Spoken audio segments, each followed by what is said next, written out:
Des milliers de Zimbabwéens ont désormais jusqu'au mois de décembre pour mettre leurs papiers en ordre. Selon le ministère de l'Intérieur, cette prolongation concerne environ 180 000 détenteurs de permis qui risquent l'expulsion s'ils ne trouvent pas d'autre autorisation légale de vivre en Afrique du Sud. Les permis de travail spéciaux pour les Zimbabwéens ont été introduits il y a plus de 10 ans. Bien qu'ils aient porté différents noms, leur objectif est resté le même, légaliser le statut de milliers de Zimbabwéens vivant déjà en Afrique du Sud. Mais au fil des ans, ces permis ont été une source de controverses. En 2021, le gouvernement sud-africain a annoncé son intention de supprimer les permis d'exemption zimbabwéens, estimant qu'ils n'avaient plus de raison d'être. Les détenteurs de permis zimbabwéens ont reçu pour la première fois des visas de travail de 4 ans en 2009. Depuis, les visas ont été prolongés à plusieurs reprises au fil des ans. Goderne Dzikiti est l'un de ces Zimbabwéens qui travaillent et vivent ici.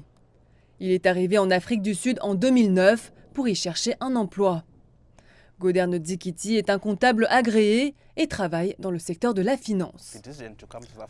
La décision de venir en Afrique du Sud a été principalement influencée par la situation économique qui prévalait dans mon pays. Nous avions d'énormes règles économiques qui frustraient tout le monde, professionnels et non professionnels.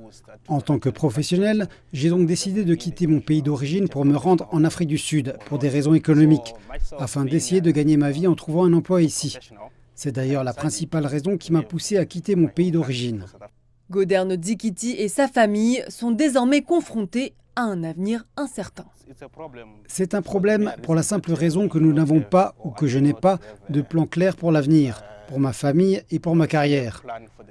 Vous savez, c'est une situation très turbulente depuis l'expiration du permis jusqu'à aujourd'hui.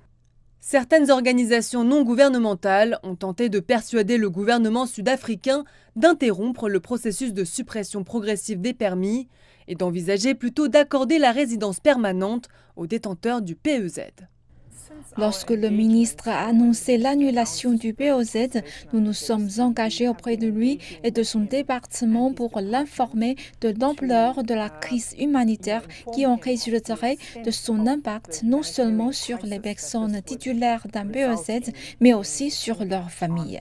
Et cet impact est considérable. Il s'agit de jeunes enfants dont beaucoup sont nés dans ce pays. C'est leur maison.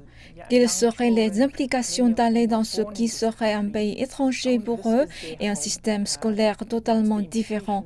Et rien de tout cela n'a été pris en compte au moment où cette décision a été prise.